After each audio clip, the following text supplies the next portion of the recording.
Dartmoor prison, isolated from the outside world by walls of granite.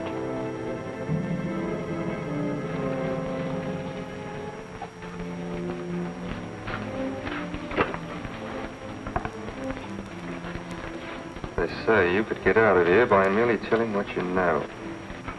You may or may not be another Scotland Yard bloke. But I'll give you the same answer I gave the others. I still have 2 years, 8 months, and 6 days left in which to make musical boxes. That'll be sold at auction for the benefit of this delightful sanctuary. And I intend to serve them.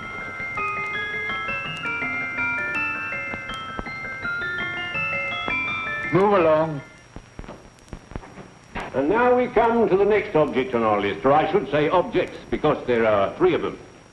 Now, ladies and gentlemen, these can be bought together or separately. Now, these beautiful little musical boxes only arrived this morning, and I didn't intend to put them on the auction block until later, but I'm going to sell them now. So, good friends, as our old pal Mark Antony used to say, lend me your ears. And what do you hear? Right. The beautiful tinkle tinkle of a musical box. What a lovely trinket. What a beautiful gift. Created and made by loving hands. A thing of beauty and utility. Now, who's going to start with £5? It's a bargain at £5. Do I see any hands? If there's a connoisseur in the house, we'll go £3 for it. £2. £1. 10 shillings. Thank you, sir. Ladies and gentlemen, 10 shillings is offered for a musical box you couldn't buy anywhere in London for less than £5. It'd be stealing to let it go for 10 shillings. Like taking milk from a baby. All right, we start for 10 shillings. 10 shillings, 10 shillings is offered, 10 shillings is offered, 10 shillings is offered. Then anybody give me £1? Bring me £1? Oh, one someone going to give me £1. £1, £1 is offered, £1 is offered, ladies and gentlemen, £1 is offered. It's against you, sir. Will you go to £2? We got a £2, sir. £2. £2 is offered. £2 is offered. Going once, twice, third and the last call. Sold to the gentleman for £2. Sorry, my dear. Now, ladies and gentlemen, comes the opportunity to purchase an exact duplicate of the beautiful little musical box just bought by this gentleman for the ridiculous low price of £2. It's exactly the same. Exactly the same. Made with the same hands. You hear that? Isn't that lovely? That tinkle, tinkle, tinkle, tinkle. Sounds like Bow Bells to me, you know, with little angels pulling on the ropes, eh? Who'll give me £2 for it? Who's starting with £2? Will anybody start with £2? Oh, come, ladies and gentlemen. You know, from your enthusiasm, we might all be in Scotland instead of London. Please buy it for me, Daddy. £2, certainly not. We all might be in Scotland. Besides, I don't like his manner. £1, 10 shillings. £1. £1 is ours. £1 is offered. £1 is offered, going £1. Any advance? Going once, going twice, the third and the last call. Sold to the lady for £1. Smart bidding, my dear. Thank you. We come to the third and last of these beautiful little musical boxes. Exactly the same. Tinkle, tinkle. Isn't that lovely? Ladies and gentlemen, I don't bring you here to gull you and swindle you. This is the exact replica of those 2 I just sold before.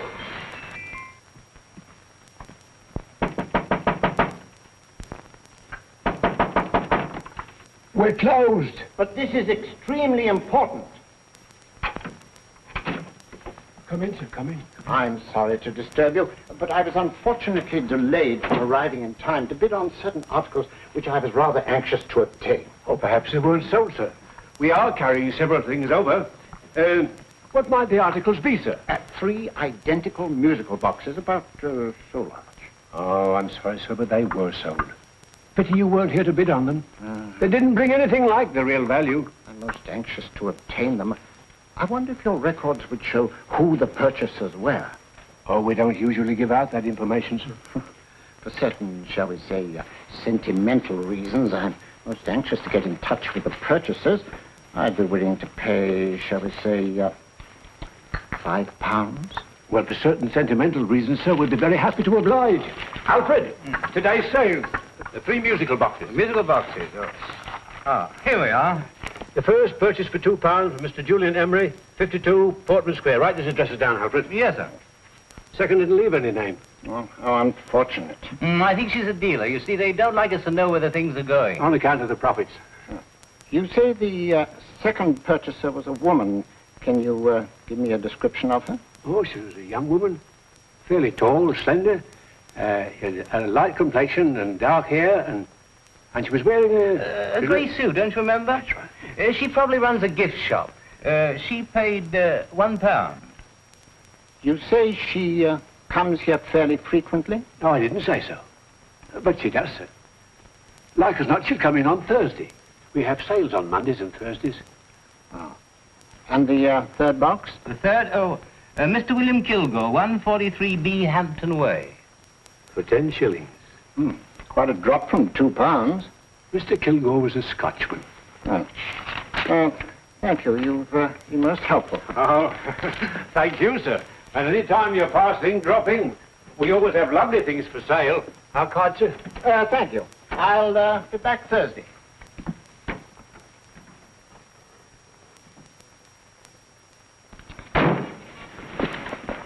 The message reached us too late. Musical boxes are being sold. Well, let's get out of here.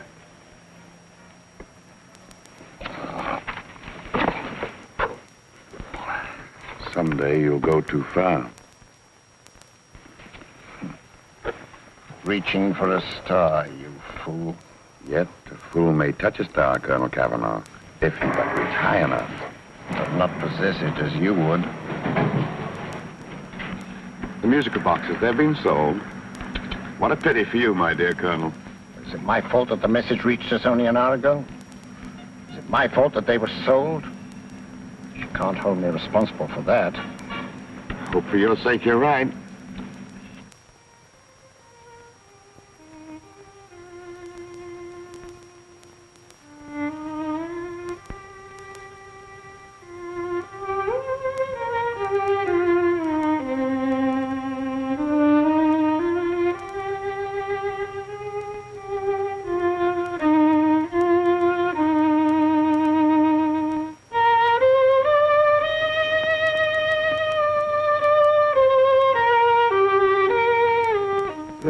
Upon you tonight at 7:45, a gentleman who desires to consult you upon a matter of the very deepest moment. Remember that letter, Holmes?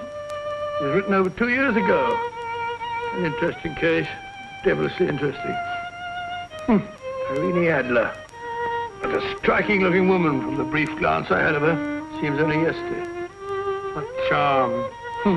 What poise, and what a mind.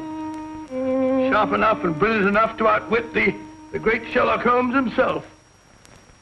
I take it the new issue of the Strand magazine is out, containing another of your slightly lurid tales. Indeed. What do you call this one?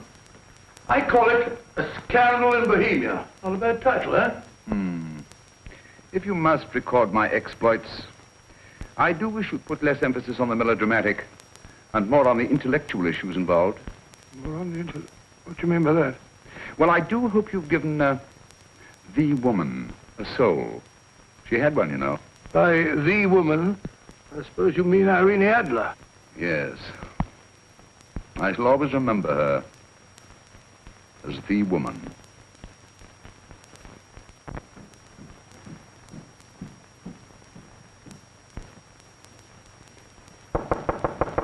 Come in. I think. That's the old boy. How are you? How are you, old boy? I haven't seen you for years. I want you to meet my old friend Sherlock Holmes. Holmes, this is Stinky. In other words, Julian Emery. How do you do, Mr. Emery? Watson has often spoken of you. Oh, has he? Yes, we were at school together. Yes, more years ago than I care to remember, but you didn't come in here just to remind me of that. No, I just happened to be in the neighborhood and saw your lights burning, so I took the liberty of looking you up. Still writing your mystery stuff? Yes, there's a new one out this week. Good, I never miss them. Oh, good, thanks. I say that bandage makes you look very interesting. Still poking your nose into other people's business as usual? Who hit you? I haven't the foggiest notion. Somebody knocked me on the head in my own living room, and then proceeded to commit the most idiotic burglary you ever heard of. Fellow must have been balmy as a coot. Balmy? Why? Come sit down, old boy. Would you You like a cup of tea? Huh? Oh, all right. I'll go and tell Mrs. Hudson about it. Why do you say the robbery was idiotic, Mr. Emery? Oh, simply from the fact that with about £5,000 worth of musical boxes in my living room, the thief, who I caught in the act, made off with one that isn't even worth £5. I gather you're a collector of musical boxes. Yes, I am indeed. Some of them very beautiful, but not the one that was stolen. The thief evidently grabbed the first thing that came to his hand when he heard me coming into the room. Still, it's rather odd, isn't it, that having disposed of you, he didn't pick up something more valuable. Was there anything unusual about the stolen box? No, nothing at all. No, I picked it up in the south of France, several years ago. You say you have many valuable music boxes, and yet the thief made off with one that isn't worth £5. Sounds like rather an intriguing little problem. Yes, well, I take it that he was just an ordinary petty thief and didn't know the value. That is a possible explanation, and yet I venture to say that the average petty thief has a more extensive knowledge of the value of objets d'art than the average collector. Well, anyway, that's Scotland Yard's theory. They didn't get very excited about it. That's consistent anyway. I wonder if I might see your collection, Mr. Emery. Oh, of course you could, yes. Nothing a collector likes more than showing off his trophies. When would it suit you? No time like the present. Good. My place is just round in Portman Square. Shall we? Yes, right. Hello? Where are you going? Stinky hasn't had his tea yet. Oh, I'm sorry. We're going round to my place, where I'm going to give you something better than tea. Now, this one was made for Louis XV, and is one of the very few still in existence from that period. And a particularly fine specimen at that. Charming, isn't it? Quite. They all sound to me like a lot of mice running about on a tin roof. I'm afraid you have no ear for music, Watson. Give me a good old band playing a rousing march. You have all your silly little tweets.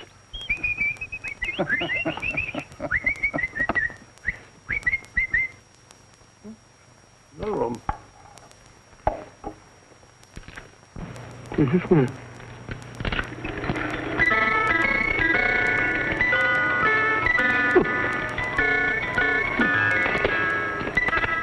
Stupid thing. Singing rabbit. What would you say offhand is the value of a box like that, Mr. Emery? Well, it's hard to say offhand, but I think we'll bring about £500 or £600 today.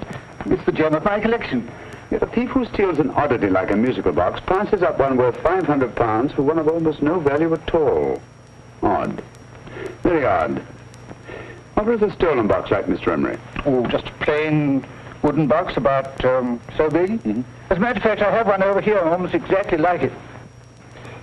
I picked this up yesterday at an auction room in Knightsbridge. Paid only £2 for it. Of course, I wouldn't in the ordinary way add one like this to my collection, but the tune intrigued me. I'd never heard it before.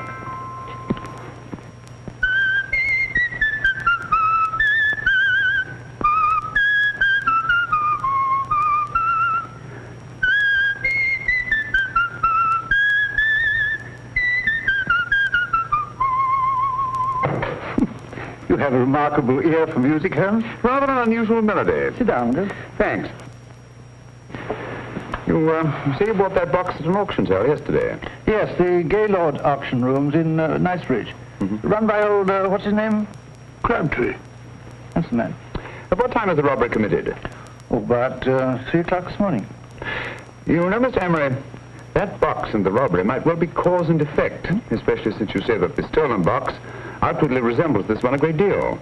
And Scotland Yard were not particularly interested, eh? Oh, yes, but I wouldn't blame them for that, especially as I told them I was quite unable to describe the thief, except, of course, for the fact that it was definitely a man. All you remember is that you came in here and someone struck you on the head. Yes, and the next thing I knew, my man was trying to revive me. It might be wise for you to put that box away somewhere and lock it up. Oh, I don't think that's necessary. Besides, everything's insured. Well, at least if any further attempts at robbery are made, I'd suggest that you call the police, rather than running into any personal danger. Oh, come, Holmes, aren't you being a bit of an alarmist? Possibly. Well, Mr. Gray, with old Stinky, seems to me you are making rather a mountain out of a molehill. Molehill is the word, old boy, and it's time you were in bed. Thanks so much for letting us see your place. How's this? Been glad meeting you. Holmes, I can't understand why you were so mysterious. Seems to me that petty thief explanation was the only sensible one. Really? I can't see how you can believe it was anything else. I didn't say I believed it to be anything else. The petty thief theory is the obvious one, I grant you. However, it's often a mistake to accept something as true merely because it's obvious. The truth is only arrived at by the painstaking process of eliminating the untrue. We are not able to do that in this case without further data. Rubbish, you're pulling my leg.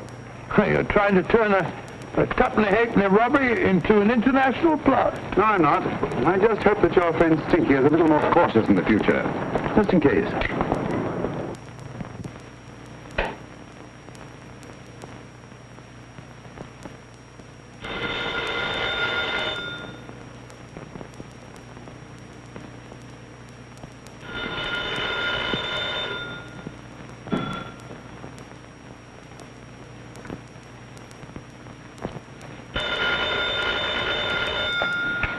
Yeah? Yeah? Julian Emmerich here. Who? Of course I remember you, Mrs. Courtney. Yes, you're the one bright spot at that appallingly dull affair of Lady Sansa's. Huh? Of course it isn't too late to come around. Yes, I shall be delighted to give you a drink. I tell you what, come straight up and I'll leave the door unlatched. Right, well, 15 minutes? Good. I shall be counting each moment. No, I mean that, really. Right, goodbye.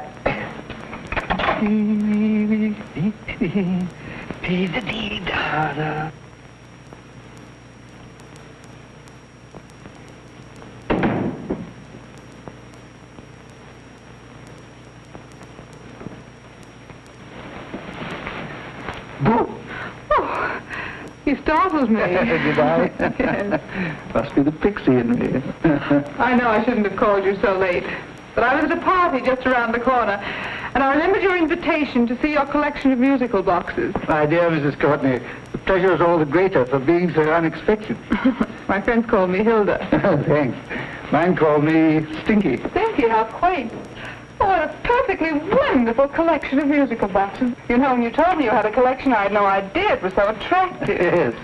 They appeal to the ear as well as to the eye. Oh, what a plain little one. Why, it looks just like a country cousin amid all this grandeur. No. You mustn't underestimate the country cousin. Only last night a burglar broke in here, and with all these to choose from, went off with one very much like it. Really? Yes, I don't mind the loss of the box so much, but I do resent this crack on the skull. But it makes you look so interesting. Oh, do you think so? It's funny, that's what old Fatso said. Fatso? I mean, Dr. Watson. He was here this evening with a friend, Mr. Holmes. He's interested in my collection, too. Sherlock Holmes? Yes. Do you know him? I've heard of him. Yes, he seems to think I'm in some sort of danger. What a haunting tune. It takes me right back to my childhood. Really? Do you know, it's odd that you should be interested in that particular musical box. Odd? Why? Because Mr. Holmes is also interested in it. You may have been more interested in the tune than in the box. My dear, yes, that's right. I remember now. He whistled it note for note, having heard it only once.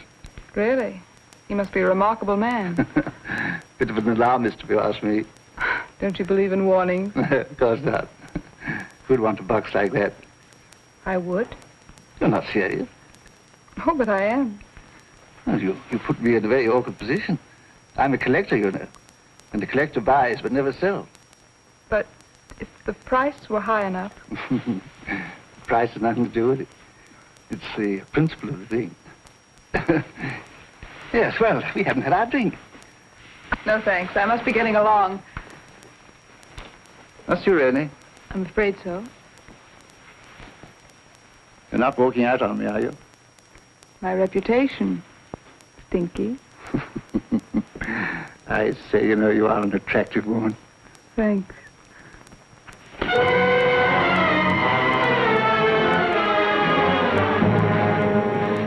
You fool. I told you to wait outside. What did you have to kill him for?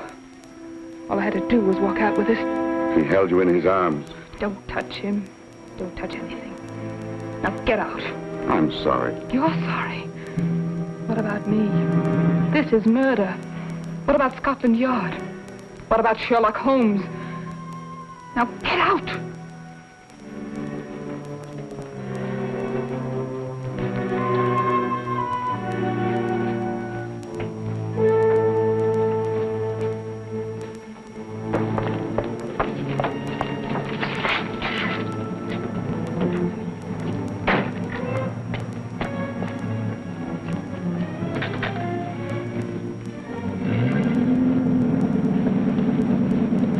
Did you get it? Good. Did you have any trouble with him? Just a matter of murder. Ah, Mr. Holmes. Hopkins. Thanks for coming so promptly. Inspector Lestrade suggested that I call through to you. Mr. Emery was the client of Mr. Holmes, Inspector. Indeed. You didn't mention that when I telephoned you, Mr. Holmes. Well, not exactly a client, Inspector. Sergeant Thompson? He was killed between the hours of 11 and 2 o'clock this morning, Mr. Holmes. Must have been someone he knew, someone of whom he had no suspicion. Poor old Stinky. It's all my fault. I should have prevented this. Well, it's no time to start talking about that now, Doctor. Apparently it's gone. That's the second attempt on the musical box that Emery bought at the auction sale. And this time it was successful. But that box was only worth £2. It was worth a man's life, Watson. I think we'd better pay a visit to Gaylord's auction room and that fellow Crabtree. Inspector, may I suggest that you make a complete search of this flat for a small, plain, musical box about that size? Thank you. Come on, Watson. You say the first box went to Mr. Julian Emery. The second to Mr. Kilgore, 143B Hampton Way. And the third to the unidentified young lady who presumably has a shop and lives near Golders Green. That's right, Mr. Holmes. Isn't it rather strange, Mr. Crabtree, that you should have had 3 identical musical boxes all playing the same tune? Where'd they come from? Dartmoor Prison. Dartmoor? Yeah, we get a regular shipment from there every month. The inmates manufacture them. Well, they make all kinds of things, you know, pipe racks, waste paper baskets, musical boxes. Did you happen to notice if anyone showed any particular interest during the auction in the purchasers of these 3 boxes? Oh, come now, Mr. Crabtree. This is very literally a matter of life and death. Well, since you put it that way, Mr. Holmes, there was a gentleman came in here about an hour after closing time, and he was in an awful state, he was. He gave me £5 to tell him where the boxes had gone to. He said they had a sentimental value for him, sir. Expensive sentiment. Can you describe him? He was tall, distinguished looking, and he had grey hair and a moustache. He was quite a gentleman, sir. What was his reaction when you were unable to supply him with the address of the young lady who owned the shop? I told him the young lady usually come back on Thursday. He said he'd come back on Thursday. Now, that's tomorrow. Thank you, Mr. Crabtree. You've been very helpful. Thank you. Come along, Watson. Where are we going now, Holmes? To the home of Mr. Kilgore, the man who bought the 3rd box.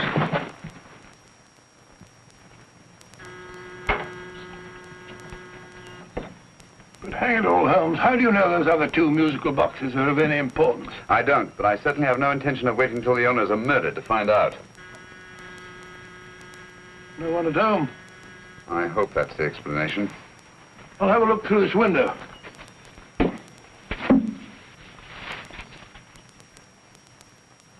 Doesn't seem to be anyone there. The whole place seems deserted as far as I can see. Yes.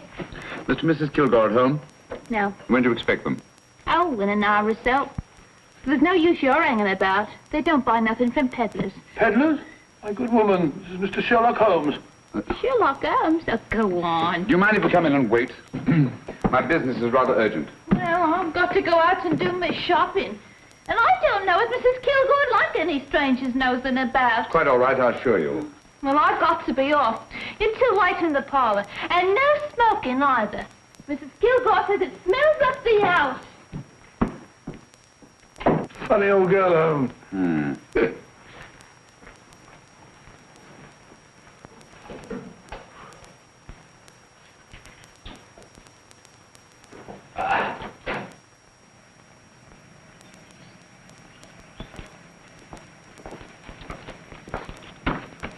Park Lane.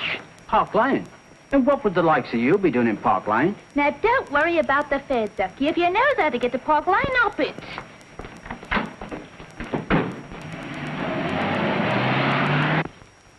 You know, Holmes, I've been thinking.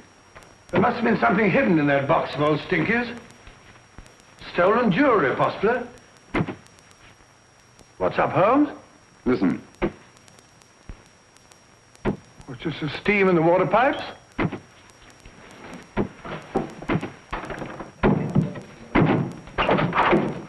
Watson! Great Scott! Come on, Holmes. Get on the chair here. It's all right, my dear. There. Now, don't worry. It's all over. There you are, dear. Don't cry anymore. She tied me up and shut me in the cupboard. I know. She won't come back. Did you show her your new musical box?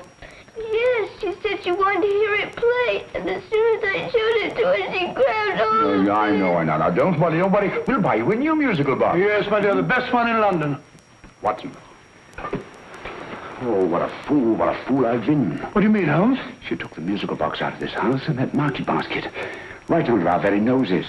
Why could the Kilgore charwoman want to take the music box? She isn't the Kilgore charwoman. She's a consummate actress. An extremely clever, unscrupulous woman who will stop at nothing. Take care of the child, will you, Wolfella, until our parents get back. Explain everything to them. Of course I will. But, Holmes, where are you going? Somewhere, somehow. I must get to the young lady who bought that third musical box before our opponents find out. I only hope that I won't be too late. Oh, no. No, darling, you mustn't cry anymore. Now, cheer up. Would you like to hear old Uncle make a noise like a duck?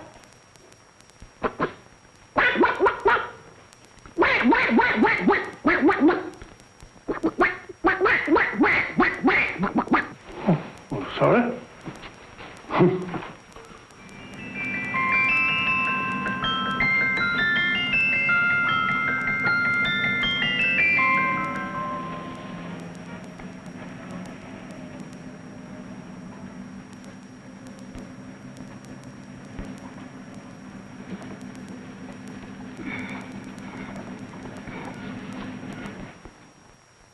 Now, ladies and gentlemen, how much am I offered for this beautiful lace Dresden china figurine? A lady of the French court. Now, this is the genuine article. What a beautiful ornament for your mantelpiece. Or you could use it as a centerpiece on the dining room table. Now, will somebody start me for £10? Will somebody start me for £10? £8? £7? All right, £5 is offered, £5 is offered, £5 is offered, £5.10, £5.15, £5.15. £6 is offered, £6, going once, going twice. The third and the last call. Have you all done? Sold to the lady from Twickenham for £6. Next, we have a real museum piece, ladies and gentlemen. A fine 19th century doll. A costume and exact replica of the holiday clothes worn by the Hungarian peasant women. Now, ladies and gentlemen, an article like this would cost you from £15 to £20 in a West End shop. I'm not going to ask you for anything like that. Who'll give me £2 for it? £2. Anybody offer me £2? £2 for the Hungarian? £2? £1. What? Anybody give me £1? Anybody offer me £1 for the doll? £1 is offered, ladies and gentlemen. £1 is offered. Now, I'm not going to waste your valuable time or mine in trying to get one half of what this beautiful doll is worth. If the young lady can steal it for £1, that's her good fortune. So it's going once, it's going twice, the third and last call. Any more? Sold to the young lady for £1. And now, ladies and gentlemen, may I draw your attention to something which may be a great surprise to you, worthy of any collection. The only other one like it is in the British Museum. It's a Ming vase of the 7th dynasty. This vase lay in a large collection somewhere outside Rome for over 2 centuries, I understand. It was discovered there by the noted antiquarian Sir Andrew Coppleston. Now, some of you may remember Sir Andrew Coppleston. Besides being a noted traveller and antiquarian, he's also a gentleman rider.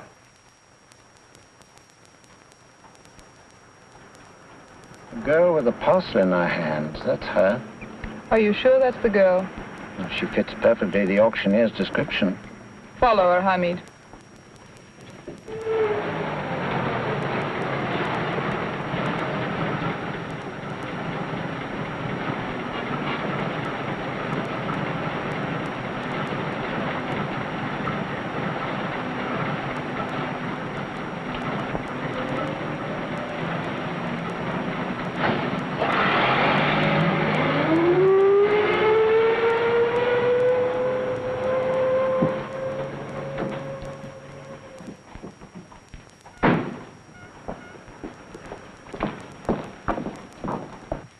Lovely, dear. And only £1.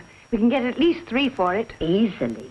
I'll go make some tea. I could do with a cup. Right.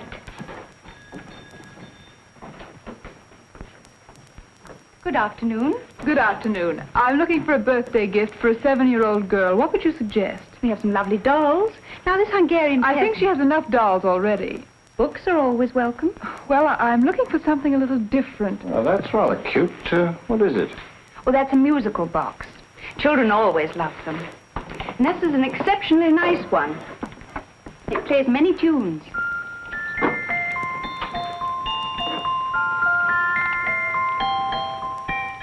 Have you any others? Yes. If you'll just step this way. I have only 2 left.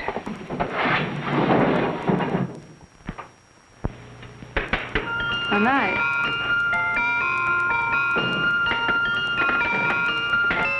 Are you sure this is all you have? I'm sorry. They're rather hard to find, you know. That's our entire allotment. I did have one other, but I sold it earlier this afternoon. But it was only a plain wooden one. It wouldn't have been a very nice gift for a child. Really? Do you happen to know who the purchaser was? Why, yes. He left his card, just in case anyone should inquire for him.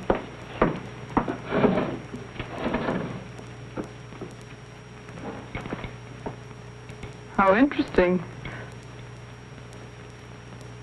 I'm sorry, but I'm afraid I'll have to look a bit further. Thank you, anyway. Good afternoon. Thank you.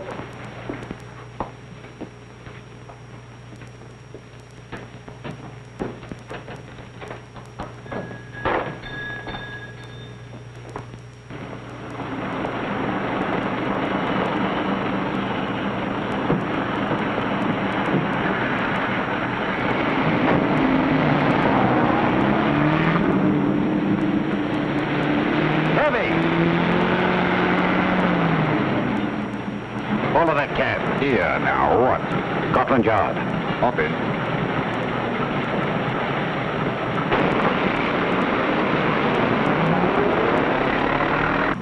Sherlock Holmes. I might have known. We thought we were the hunters, instead of which we're the hunted. We've been fools. We played right into his hands. Of course. He's had us followed. Don't look. The man in front of the toy shop. Hamid. Turn sharp right at the next corner and again at the next.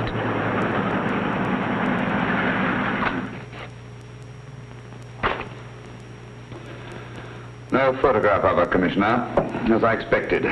She's not a known criminal. But how do you expect to know if you do find her? After all, she was disguised as a charwoman. Don't worry, old fellow. If I ever see her again, I'll recognize her. Well, it won't be long till we know who they are and from where they operate. Who's covering them? Sergeant Thompson's following them, sir. They won't get away from him. He's a good man. We could have arrested them at Clifford's toy shop if we had any proof. But we know that they killed Emery. Proof, my dear fellow. We must have proof.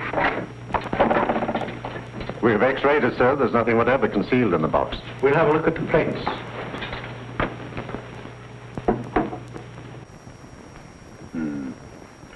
There must be some clue. And it's probably so obvious that we've all overlooked it. Seems to me we're up against a bunch of lunatics. Not lunatics, my dear fellow. Extremely astute, cold-blooded murderers. What can these little musical boxes have in them that's so important? Don't forget, they were made in Dartmoor prison. You can smuggle stuff into prison, but not out. You want us to break the box apart, sir, to see if there's anything the x-ray hasn't caught? No, not yet. Do you mind if I take it? Certainly. Thanks.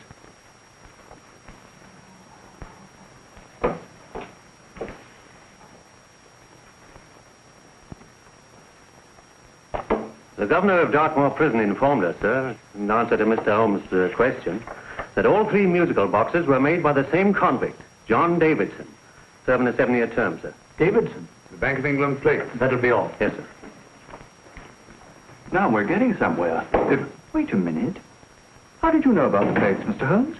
I'm a student of crime, Inspector. I make it my business to know about such things. And when the name of Davidson was mentioned... Well, who is this fellow Davidson? As long as Mr. Holmes seems to know all about it already, I suppose there's no harm in telling you. 2 years ago in London, there occurred a robbery of such tremendous importance, although the stolen articles themselves have no intrinsic value whatsoever, that the Home Secretary was instrumental in seeing that not a word of it appeared in any newspaper. But you never told me anything about this, Holmes. You were away at the time. Articles of no intrinsic value and yet of such importance? I don't understand. Davidson was apprehended within 15 minutes of committing the theft. But by that time, He'd hidden the articles in question, and they've yet to be found. Before going further, Dr. Watson, I must inform you that this matter is not to be mentioned outside of this room. Of course not. Do I look like a man who'd gossip? Let's not go into that now, old fellow, shall we? Davidson had been employed for years in a position of extreme trust by the engravings department of the Bank of England. The articles he stole were nothing less than a complete duplicate set of plates for printing £5 notes. What? The Bank of England's own plates? Precisely. And with those plates, a gang of crooks could flood England with £5 notes, not forged in the usual sense of the word, but notes undetectable from genuine Bank of England notes in any way whatsoever. Good heavens. Any whisper at all might have resulted in enormous damage in shaking public confidence in the Treasury. We tried everything after we arrested Davidson. Offered him a shorter sentence if he'd tell us where he'd hidden the plates. Why, we even put in Scotland Yard men with him as cellmates, but no result. Obviously, Davidson is a man of strong character and infinite patience. Yet suddenly he feels impelled to smuggle out the secret of the hiding place of the plates to his confederates. Why? I don't understand, Mr. Holmes. Well, for example, has the Bank of England made any plans to radically change the design of the £5 note so that in, say, 7 years from now, notes made from the stolen plates would be worthless? Confidentially, Mr. Holmes, such a move was discussed. But replacing all the £5 notes in circulation would be such a Herculean task that nothing's been done about it as yet. I see. Of course, there is another possible explanation. Davidson didn't have much time to find a hiding place before he was captured. He may be afraid that the plates will be accidentally discovered before he's released. Hence his anxiety to communicate their whereabouts to his confederates as soon as possible. I believe you've hit it, Mr. Holmes. I'm sure that the message is contained in this musical box. Or rather, in all 3 musical boxes, since possession of all 3 seems to be essential. Our opponents have 2/3 of the puzzle, we have 1/3. Well, what are you going to do, Holmes? Try to deduce the message from the 1/3 that we have.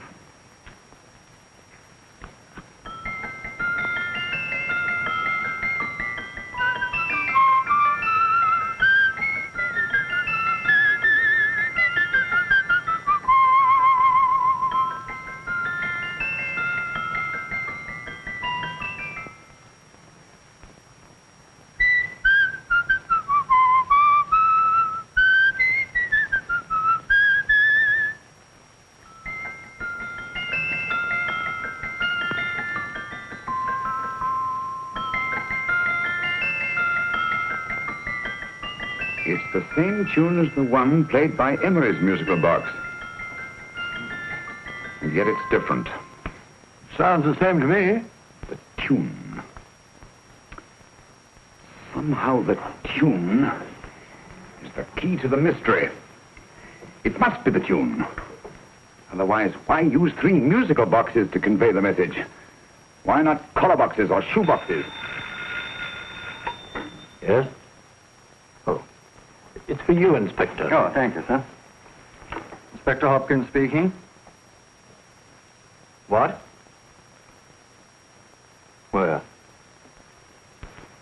Golders Green Station reports they've just found Sergeant Thompson's body. From the tire marks on his clothes, he was apparently run over by a taxi. What an unfortunate accident.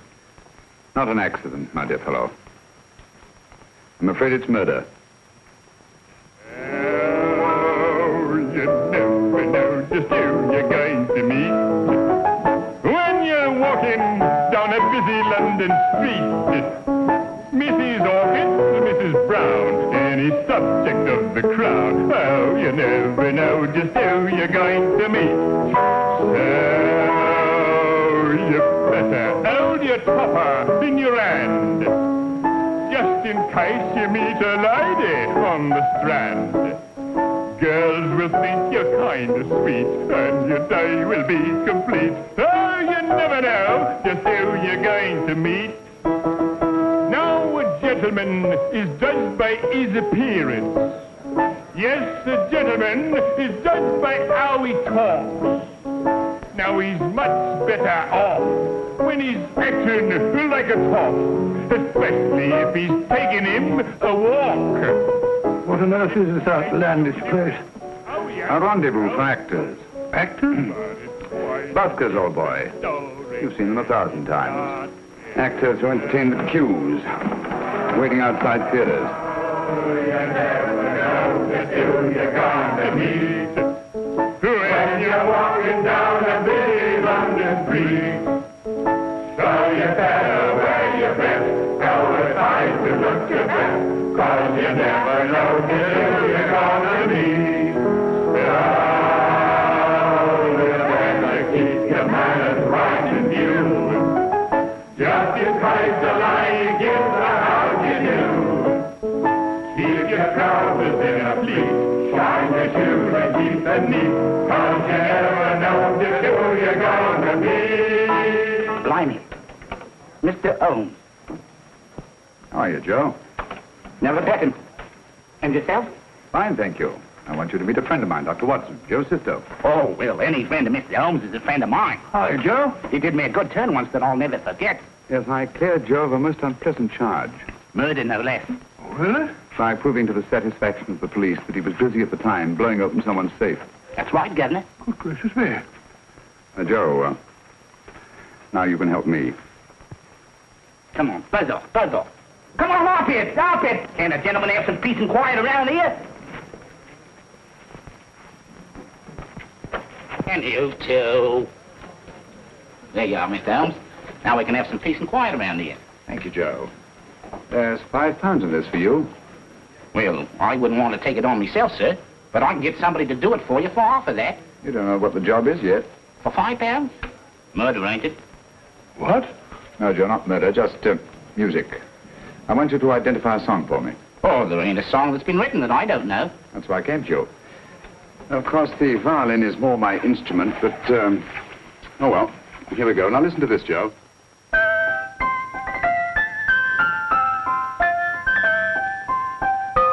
Wait a minute. You're playing that wrong. That should be E natural, not E flat. You know the song? Oh, yes. It's an old Australian song called, The Swag Man. But you're playing it all wrong. That's what I hoped you'd say. Now listen again, Joe.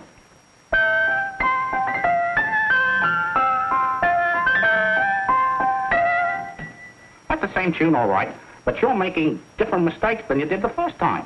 No, not mistakes, Joe. Call them variations. Here, play the song for me, will you, the way it's written.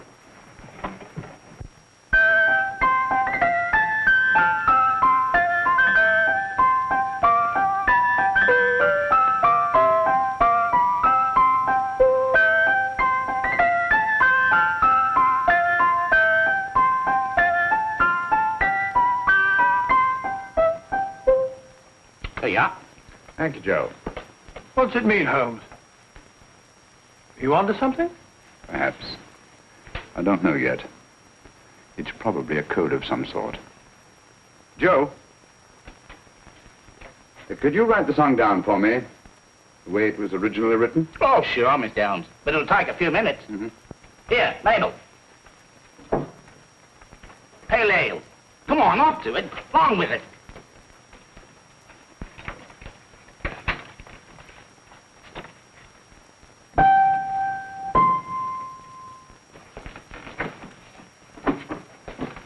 Well, obviously it isn't the lyrics.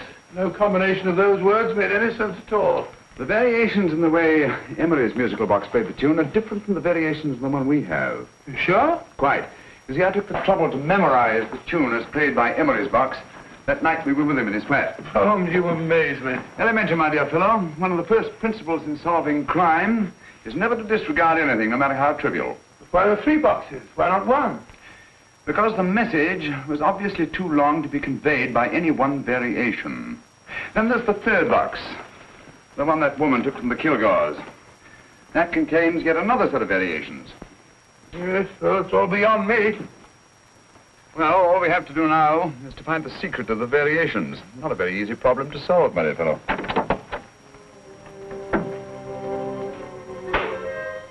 Hello. What's up? We've had company. I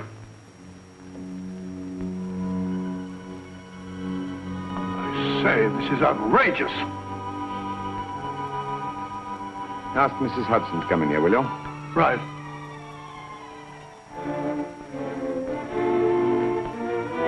Mrs. Hudson? Yes? Oh, there you are. Will you come up here at once, please? Oh, coming, sir.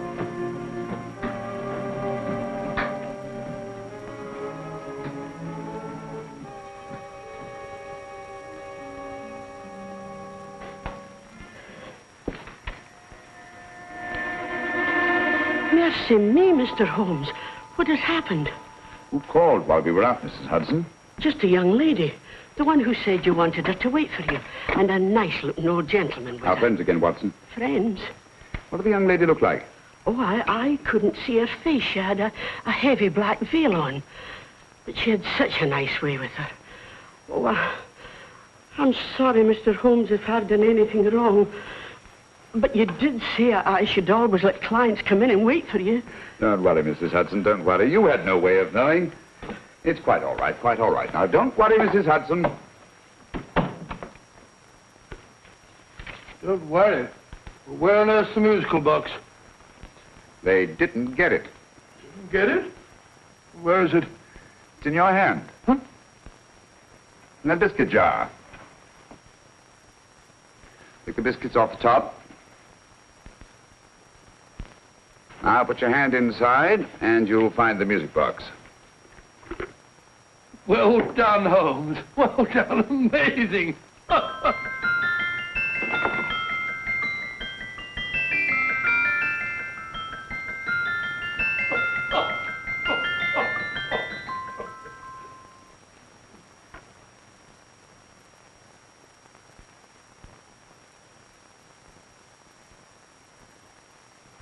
Whew. Nice fresh smell. Like a pub after closing time.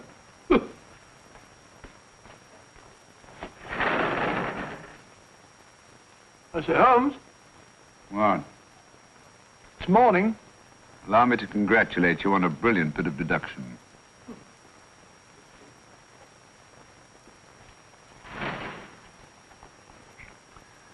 It's not a transposition, not a polygraph transposition, not a trigraph, nor any known form of decoding.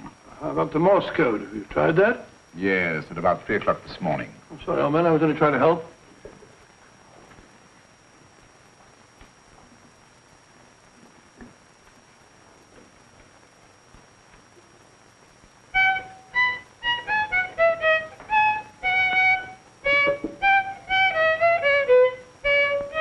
Oh, do me a favor. Not again. Must have heard that thing 1,000 times. Kept me awake all night.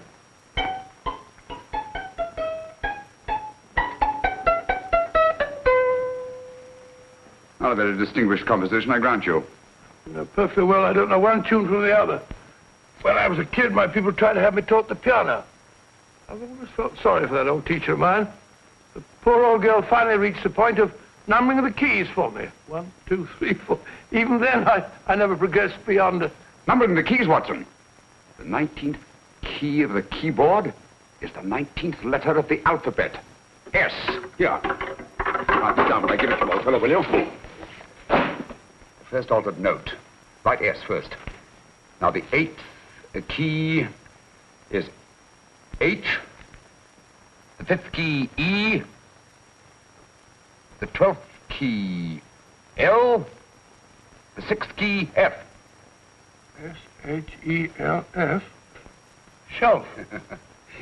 Your piano lessons were not in vain, old fellow. You've solved it. Thank you. Thanks, old bean. Hold it. We now have 2/3 of the message. Behind books, third shelf, secretary, Dr. S. Presumably, these are the first and second portions of the message. And this gang has the first and third parts of it. Precisely. Then it's a stalemate? Yes, Commissioner, but we can't leave it like that. There's no doubt in my mind that they'll try to secure our third of the message that's missing. Well, I assume you've taken every precaution to guard the Clifford music box. Oh, yes, it's carefully hidden at Baker Street with Dr. Watson on guard. However, I'm reasonably certain that, difficult as it may be, we can find the plates even without the missing part of the message. Behind books, third shelf, secretary, Dr. S. Well, outside of the fact that Davidson hid the Bank of England plate somewhere in London, Mr. Holmes, I don't see that we've progressed at all. Allow me to point out to you, sir, the key words, Dr. S. It looks as if the plates were hidden in the house of the doctor. Whether S stands for his first or last initial remains to be determined by a process of elimination. Well, there must be 10,000 doctors in London with S for a first or last initial. Precisely. And every one of them will have to be questioned in person. That's why I say this is a task for Scotland Yard. It's a task, all right. But Scotland Yard has searched worse haystacks and found the needle. Well, for the time being, I'll leave the matter in your hands, gentlemen. We'll call you if and when we get a lead on our mysterious Dr. S. In the meantime, I intend to follow up a little clue concerning a cigarette.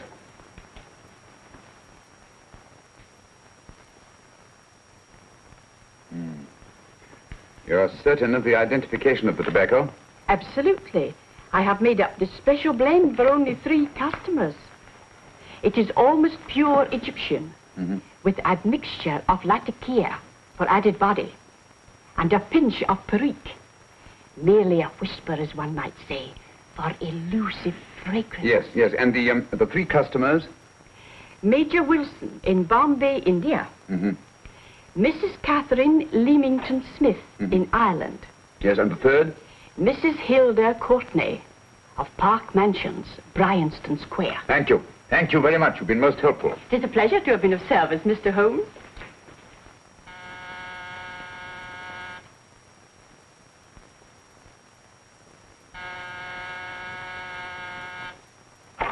Yes? Mrs. Courtney? Yes. My name is Sherlock Holmes. Oh, do come in. Thank you. I've heard of you, of course, Mr. Holmes. I believe we have a mutual friend in Sir Edward Brookdale. He's spoken to me of you quite often. Indeed. And to what good fortune am I indebted for this visit? I think you know Mrs. Courtney. Well, I did get a summons for speeding last week. But outside of that, I don't think I'm of any interest to the police. Oh, come now, Mrs. Courtney. You seem to forget that you and I have met before. I'm sorry. I'm sure I would have remembered meeting the great Sherlock Holmes. Please sit down. Thank you. You say we met before. Yes. At the home of Mr. and Mrs. Kilgore, 143B Hampton Road. Kilgore? I don't think I know anyone of that name. Well, I didn't say you knew them. As a matter of fact, you called on them when they were out. I don't understand, Mr. Holmes. Really? And you were dressed rather differently. Indeed. Cigarette? Thank you.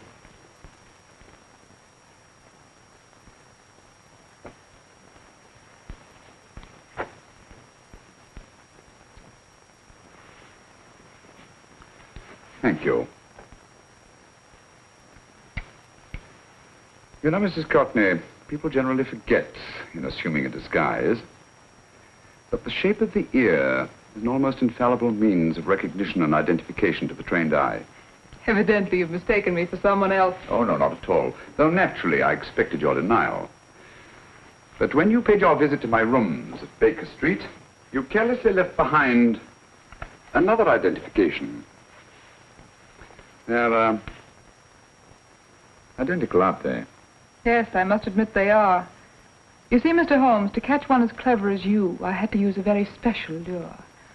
I knew you'd be unable to resist the bait of my cigarette, having read with great interest your monograph on the ashes of 140 different varieties of tobacco. I should advise you not to move, Mr. Holmes. I must congratulate you on your ingenuity, Mrs. Courtney. It was indeed a brilliantly designed trap. Thank you, Mr. Holmes. Praise from a master is indeed gratifying. I shall always cherish the memory of your flattering words. Memory? Precisely. I'm afraid these gentlemen have a most regrettable task to perform. Unless, of course, you care to turn over the missing musical box with your pledge to take no action against us in the future. I'm afraid that will be impossible. I thought that would be your answer. Hamid! Careful! Careful. There's no need to be unnecessarily rough with our distinguished guests. You realize, Mr. Holmes, that your demise will not take place here. The corpus delicti, you know. Well, naturally. Shall we go? It's so fearfully awkward having a dead body lying about. Don't you agree, Mr. Holmes? Another dead body shouldn't weigh too heavily on your conscience, Mrs. Courtney.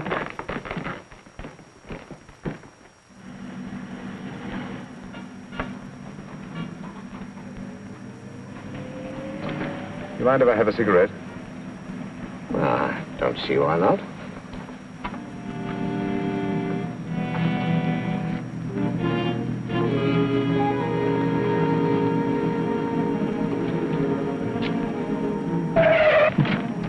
Be careful, Hamid. It's the brakes, they bind. Thank you, Colonel Kavanagh. It's very considerate of you.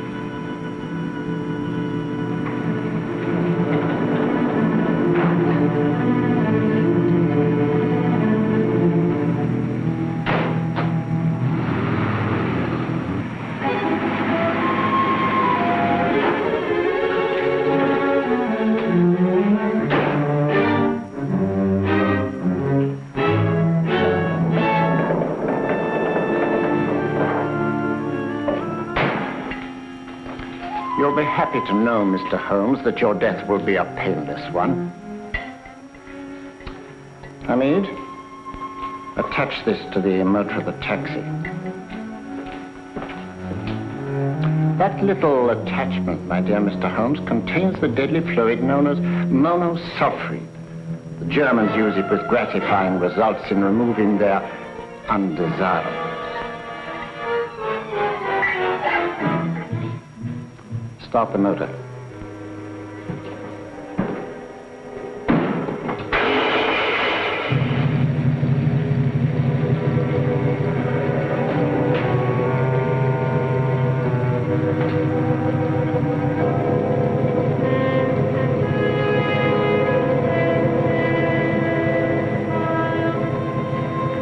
Tape his mouth.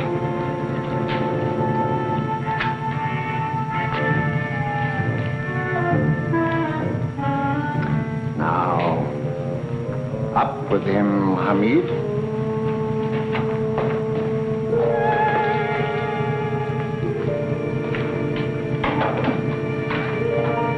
You find yourself like Muhammad's coffin, Mr. Holmes, suspended between heaven and earth. Plenty of fuel in the tank? Good. It would be too bad to have anything go wrong through so simple an oversight.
Good afternoon. Mr. Sherlock Holmes? No, I'm Dr. Watson. Oh, of course, Dr. Watson. How stupid of me. Oh, so, this is stupid of me.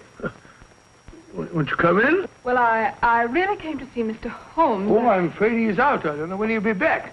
Perhaps there's something I can do. Won't you sit down? Thank you.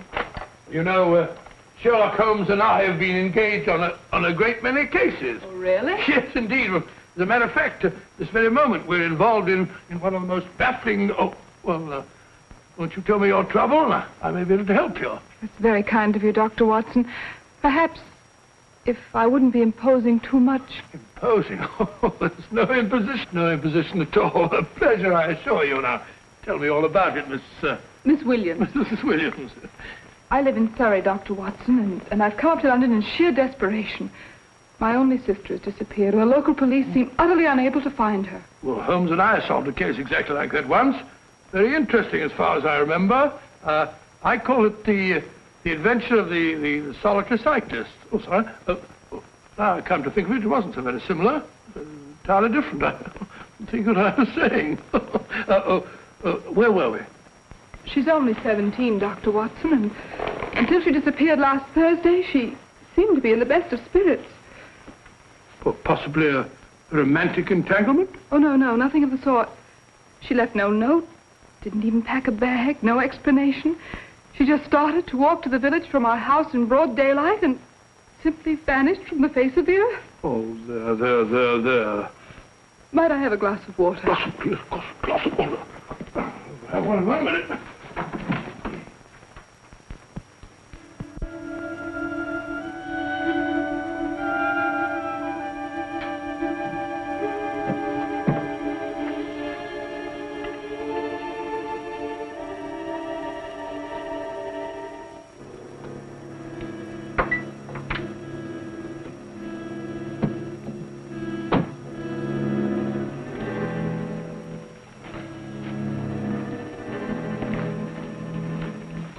There you are, my dear. Thank you, Dr. Watson.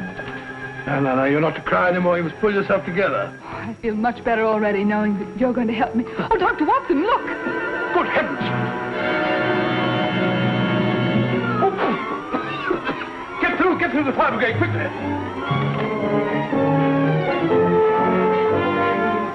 Haven't you a fire extinguisher? By George, we have in the kitchen.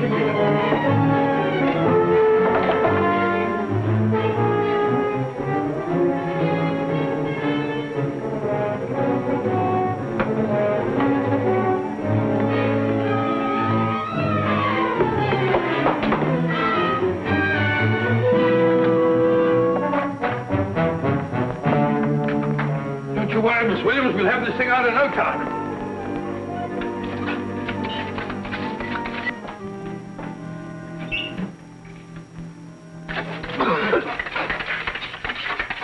That's got it. It's a bear. Well, you see, there was no need for the fire brigade after all. I hope you weren't too frightened, Miss Williams. Oh, gone. That's the trouble with women. They always lose their heads in an emergency. Well...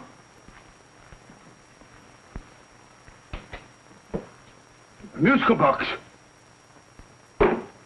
Great Scott! Miss Williams!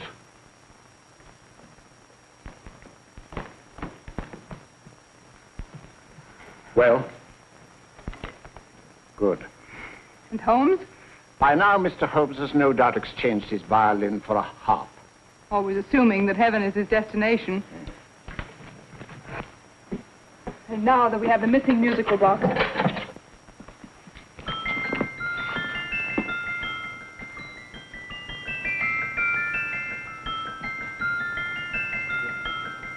Nineteenth note. 19th letter. Yes. He hasn't been there, you say? Holmes, where on earth have you been? I've been trying to get you at the club, at Scotland Yard, all over London. You're looking for me in the wrong places. Holmes, terrible things happened. I've been duped. That woman, she made a complete fool of me. Well, what do you mean? Well, she came here, let off a smoke bomb. I thought the whole place was on fire, and my first thought was to save the musical box. No need to say any more. She has the box. Yes. Don't blame yourself too much, old fellow. She's an extremely clever antagonist. Smoke bomb, you said? Well, you can console yourself with the thought that your charming friend is at least a reader of yours. What do you mean? If I remember correctly, you wrote about my little experiment with smoke and the cry of fire in a story you entitled A Scandal in Bohemia, which has just appeared in the Strand magazine. All right, old boy. Don't rub it in. Well, it may cheer you up to know that you made a fool of me, too. That cigarette stub was planted here for one express purpose. We're going to bandaging around this place. Bandaging? What's the matter, Holmes? You hurt? Explanations will have to wait until later. At the moment, we're faced with a problem which I fear is insurmountable. Come over here, old boy, will you? Right. Our opponents are in possession of all 3 parts of the code. And here are we, while the Bank of England plates pass into their possession. Cheer up, old fellow, cheer up. As Dr. Samuel Johnson once said, there's no problem the mind of man can set that the mind of man cannot solve. What's that, old fellow? I was just quoting Dr. Samuel Johnson. He said there is Thank you, Watson. Thank you. Leaving the front reception room, we come into the main hall, where Dr. Johnson was in the habit of passing through to have his meager meals in the dining room opposite, in company with his friend and biographer, James Boswell. We will now pass up the stairway, which remains in its natural wood finish, just as it was when the good doctor was here. The framed etching on the wall is believed to have been presented to Dr. Johnson by the distinguished painter, Sir Joshua Reynolds.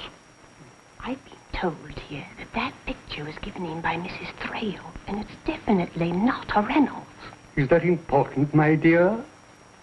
Oh, I'm sorry.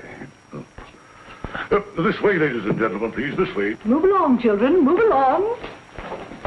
The secretary's not on this floor. Patience, Hamid. I've a feeling My that... dear Colonel, with Sherlock Holmes out of the way, what could go wrong?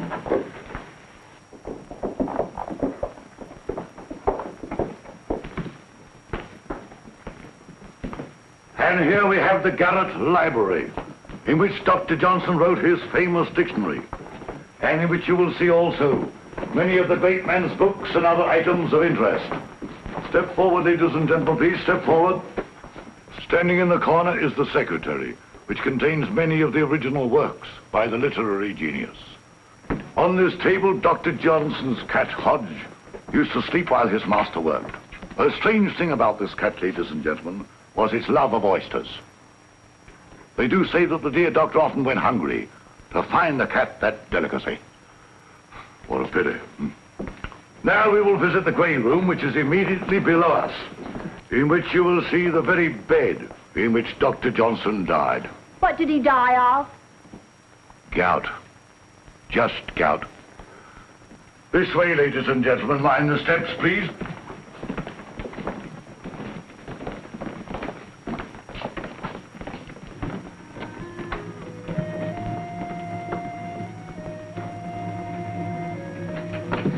Your keys.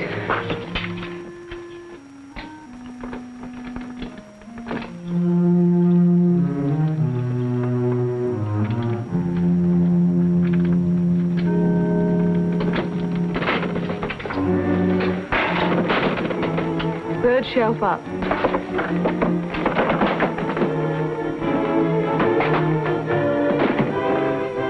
The knife.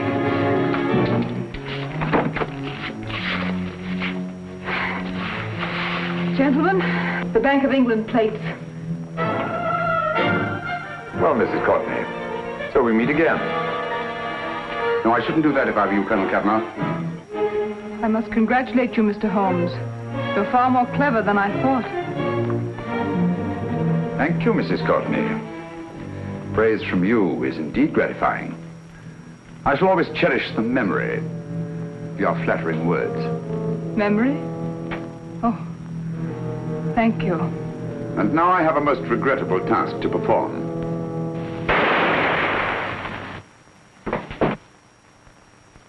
Holmes! Coming, Holmes!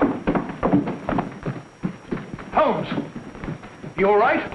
Perfectly, thank you, old fellow, but I think this gentleman on the floor requires some medical attention. We must see that he looks his best, you know, when he's hanged. Take them in charge.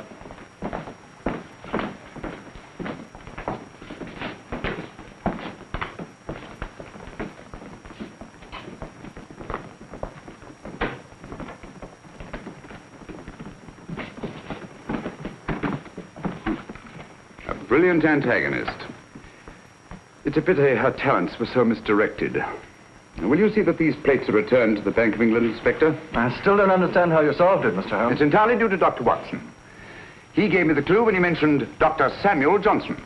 Well, congratulations, Doctor. Oh, thank you, Inspector. I don't think I'd have done it entirely without Mr. Holmes' help, you know.